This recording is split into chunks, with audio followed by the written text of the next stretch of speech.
At 0148 hours on the 13th of November, 1942, destroyer USS Laffey finds herself alongside battleship Hiei. Range 20 feet. 20 feet. Not 20 yards. 20 feet. Laffey's 5-inch guns cannot depress enough to hit the battleship. The guns point straight ahead. The shells pass over Hiei's deck. Hiei's 14-inch guns cannot depress enough to hit Laffey. The guns are designed for engaging targets at 20,000 yards, not 20 feet. Both ships fire anyway. The shells scream past each other into the darkness. Then Laffey's crew takes small arms from the armory. Rifles, pistols, Thompson submachine guns. They fire at Hiei's bridge from point-blank range. Bullets ricochet off armored plating. This is not naval warfare. This is street fighting. This is knife fight in dark room. This is Friday the 13th, 1942, the night the rules died. USS Atlanta is struck by 42 shells in 4 minutes. Some are Japanese, most are American. Cruiser San Francisco fires full broadsides into Atlanta. Friendly fire. In the darkness and confusion, San Francisco's gunners do not recognize Atlanta. They see target. They fire. Atlanta drifts out of formation, burning. Rear Admiral Norman Scott stands on her bridge. A shell fragment kills him. He commanded the only American cruiser victory of the war at Cape Esperance 1 month earlier. Now he dies from friendly fire. San Francisco steams parallel to Hiei, both flagships, range 1,500 yards, both admirals aboard. Admiral Daniel Callahan commands from San Francisco. Vice Admiral Hiroaki Abe commands from Hiei. The ships trade salvos. Hiei's 14-inch shells slam into San Francisco's bridge. The first shell kills Admiral Callahan. The second shell kills Captain Casson Young. The third shell kills everyone on the bridge. The ship's executive officer assumes command from the conning tower. San Francisco continues fighting blind. This is First Naval Battle of Guadalcanal.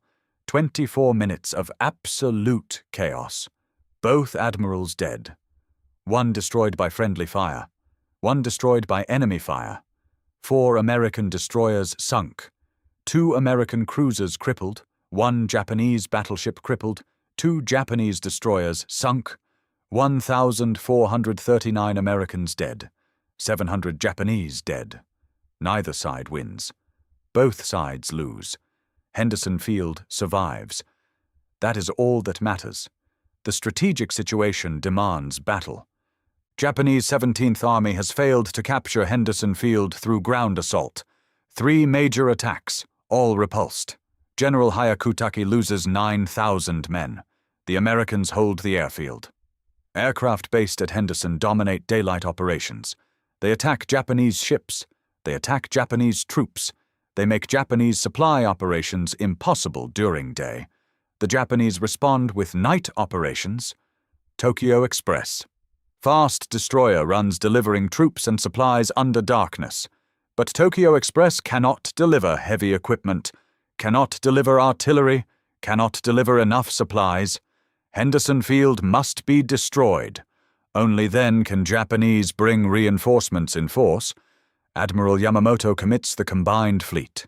Operation KE 11 transports carrying 13,500 soldiers. Artillery, ammunition, food. The largest Japanese reinforcement attempt since August. But transports cannot approach Guadalcanal while Henderson Field operates. The airfield must be neutralized. Battleships will bombard Henderson Field with 14-inch high explosive shells. Destroy aircraft on ground, crater runways, demolish facilities. Then transports will unload in daylight under air cover from Rabaul. The plan is sound. The execution will be contested. American intelligence detects Japanese preparations. Reconnaissance aircraft spot the bombardment force. 2 battleships, 1 light cruiser, 14 destroyers. Vice Admiral Abe commands from Hiei. Battleship Kirishima follows. Light cruiser Nagara leads destroyers. The force steams down the slot toward Guadalcanal. Estimated arrival after midnight November 13th. Admiral Halsey orders interception. Rear Admiral Daniel Callahan commands. Task Group 67.4. 5 cruisers, 8 destroyers. Heavy cruisers San Francisco and Portland. Light cruiser Helena. Anti-aircraft cruisers Atlanta and Juneau. Destroyers Cushing, Laffey, Sterrett, O'Bannon, Aaron Ward, Barton, Monson, and Fletcher. Callahan is outgunned. Japanese battleships carry 8 14-inch guns each. American cruisers carry 8-inch guns maximum. Battleship 14-inch shells weigh 1,400 pounds. Cruiser 8-inch shells weigh 260 pounds.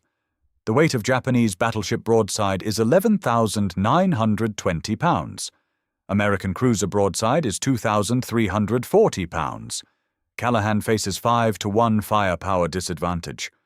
But he has radar. Helena carries modern SG radar. The radar can detect ships at 20 miles, track multiple targets simultaneously, provide accurate range and bearing. Japanese have no radar. They rely on visual sighting. In darkness with rain squalls, visual range is measured in hundreds of yards. Radar should provide decisive advantage, but Callahan does not use radar properly. He forms column with destroyers leading, cruisers following, destroyers trailing. Helena with radar is 4th in line, not leading. Atlanta is 2nd. San Francisco is 3rd. Portland is 5th. The ships with best radar are in middle and rear. The destroyers without radar lead. This formation worked at Cape Esperance. Norman Scott used similar formation. Scott won. Callahan copies Scott. But Cape Esperance was different. Scott fought cruisers. Callahan will fight battleships. Scott had time to maneuver. Callahan will not. The decisions made in planning will determine outcome in execution. At approximately 0130 hours, both forces enter Iron Bottom Sound. Neither knows exact position of other. Visibility is limited. Rain squalls, darkness, no moon. Helena's radar detects Japanese ships at 27,000 yards, 13.5 miles. Helena reports contact. Callahan acknowledges. He does not change formation. He does not order deployment. He continues on course. The range closes. 20,000 yards, 15,000 yards, 10,000 yards. Helena requests permission to open fire. Callahan denies. He wants visual confirmation. At 0141, destroyer Cushing spots Japanese destroyers. Range 3,000 yards. Cushing turns hard left to unmask torpedo tubes. The turn disrupts formation. Ships behind Cushing must turn to avoid collision. The neat column dissolves.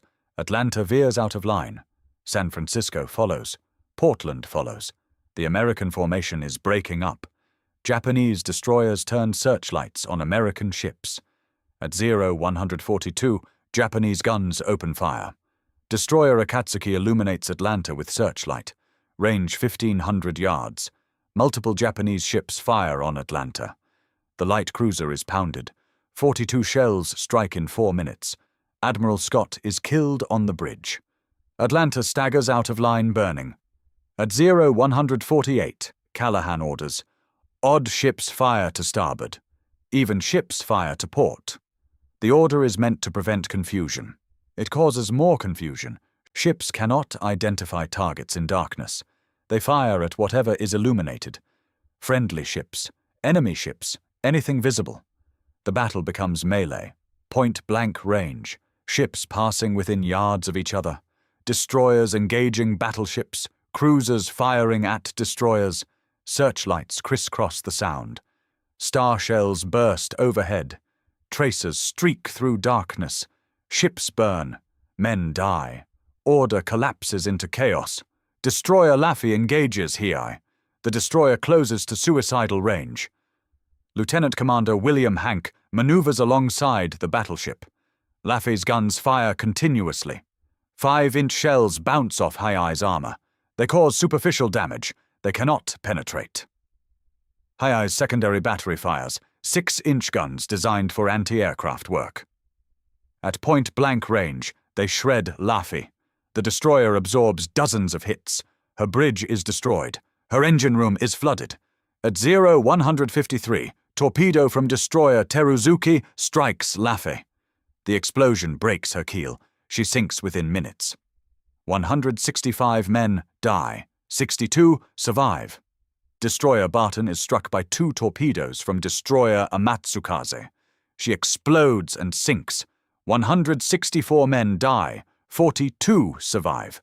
Destroyer Cushing is pounded by cruiser Nagara and destroyers Teruzuki and Yukikaze. Unable to respond, her crew abandons ship. She sinks later that morning. 70 men die. Destroyer Monson is caught between multiple Japanese ships. She burns from repeated hits. Her magazines explode. She sinks at dawn. 130 men die. San Francisco steams toward Hiei.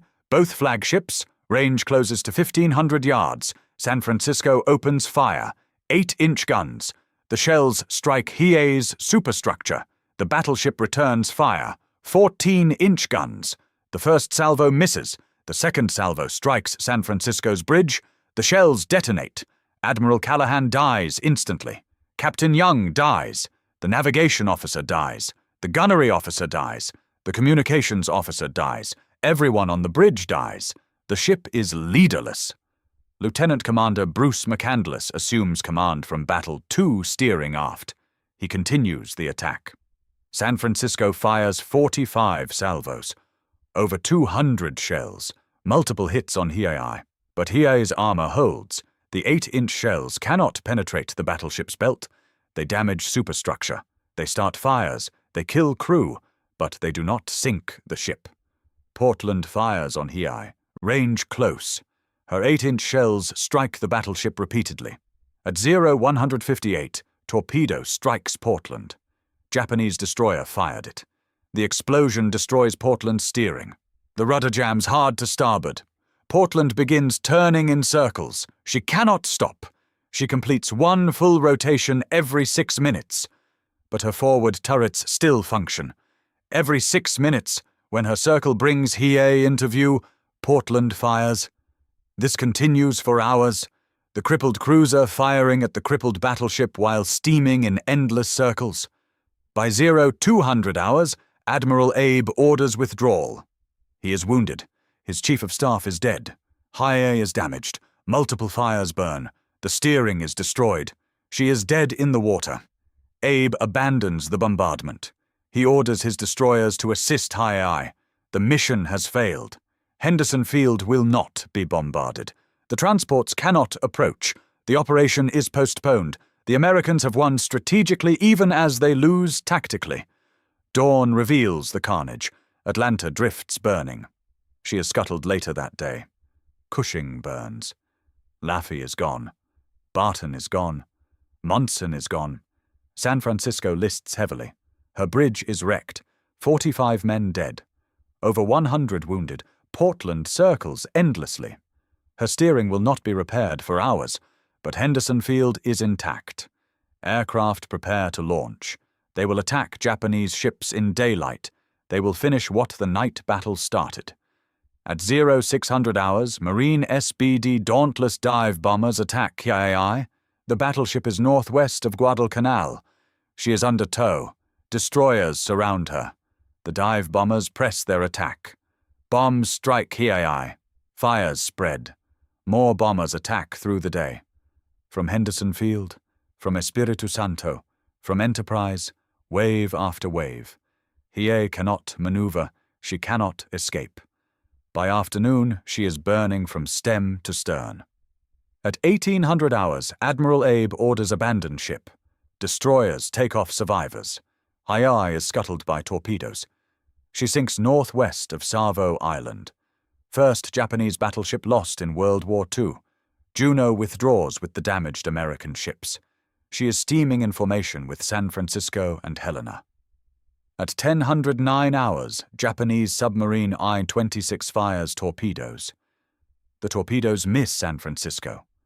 One strikes Juno exactly where she was torpedoed the night before. The explosion is catastrophic. Juno breaks in two. She sinks in 20 seconds. 687 men die, including 5 brothers: George Sullivan, Francis Sullivan, Joseph Sullivan, Madison Sullivan, Albert Sullivan. The 5 Sullivan brothers enlisted together, served together. died together. Their loss will change Navy policy. Siblings will no longer serve on same ship. American losses total 2 light cruisers, 4 destroyers, 1,439 dead. Japanese losses total 1 battleship, 2 destroyers, 700 dead. Tactically, Japanese inflict more damage. Strategically, Americans achieve objective. Henderson Field survives. The transports turn back. The reinforcement is delayed. This is what matters. Not ships sunk, not men lost. Mission accomplished or mission failed. Americans accomplish mission. Japanese fail. The tactical lessons are painful. Callahan's formation was flawed. Radar-equipped ships should lead. Destroyers should screen flanks. Cruisers should concentrate firepower. Column formation limits maneuver. When formations intermingle, ships cannot identify targets. Friendly fire casualties mount. The battle-proved radar alone is insufficient. Doctrine must adapt to technology. Command and control must function under stress. Communications must work. None of these happened at Guadalcanal. But strategic victory matters more than tactical perfection. Callahan knew this. He accepted inferior position. He accepted firepower disadvantage. He accepted risk of heavy casualties. He attacked anyway. His orders were clear. Stop the bombardment. Save Henderson Field. He did this. The cost was his life. The cost was his ships. The cost was acceptable. Henderson Field remained operational. Aircraft continued attacking Japanese forces. The Guadalcanal campaign continued. American victory became inevitable. Admiral Halsey understood. He wrote, "Callahan and Scott went forth against an overwhelmingly superior force and gave battle. They fought as American seamen have always fought. We held Henderson Field. Their devotion will endure through the ages. Both admirals received Medal of Honor posthumously. Callahan for extraordinary heroism and conspicuous intrepidity above and beyond call of duty. Scott for outstanding leadership and inspiring example. Their crews received Presidential Unit Citation. The sacrifice was recognized. The mission was accomplished. The controversy persists. Should Callahan have fought differently? Should he have used radar better? Should he have maintained formation? The answers are yes. But Callahan had no time, no warning, no opportunity for perfect tactics. He had minutes to intercept Japanese force before they reached bombardment position. He attacked immediately. He disrupted Japanese formation. He forced them to fight rather than bombard. This was enough. Not elegant, not efficient, but sufficient. The comparison with Second Naval Battle of Guadalcanal is instructive. 2 nights later, Admiral Willis Lee engaged Japanese battleship force. Lee was gunnery expert. He understood radar. He positioned radar-equipped battleship Washington to track targets. He maintained formation. He used doctrine properly. His battle was clean, organized, effective. He sank battleship Kirishima with minimal American casualties. Lee's battle was textbook. Callahan's battle was chaos. But both accomplished mission. Both stopped Japanese bombardment. Both saved Henderson Field. The First Naval Battle of Guadalcanal represents worst-case scenario. 2 forces stumbling into each other in darkness. Formations intermingling. Ships at point-blank range. Friendly fire casualties. Command failures. Communication breakdowns. Everything that could go wrong did go wrong. Yet Americans achieved strategic objective. This demonstrates principle. Mission accomplishment matters more than tactical elegance. Callahan's battle was ugly. It was brutal. It was chaotic. But it worked. Henderson Field survived. That was all that mattered.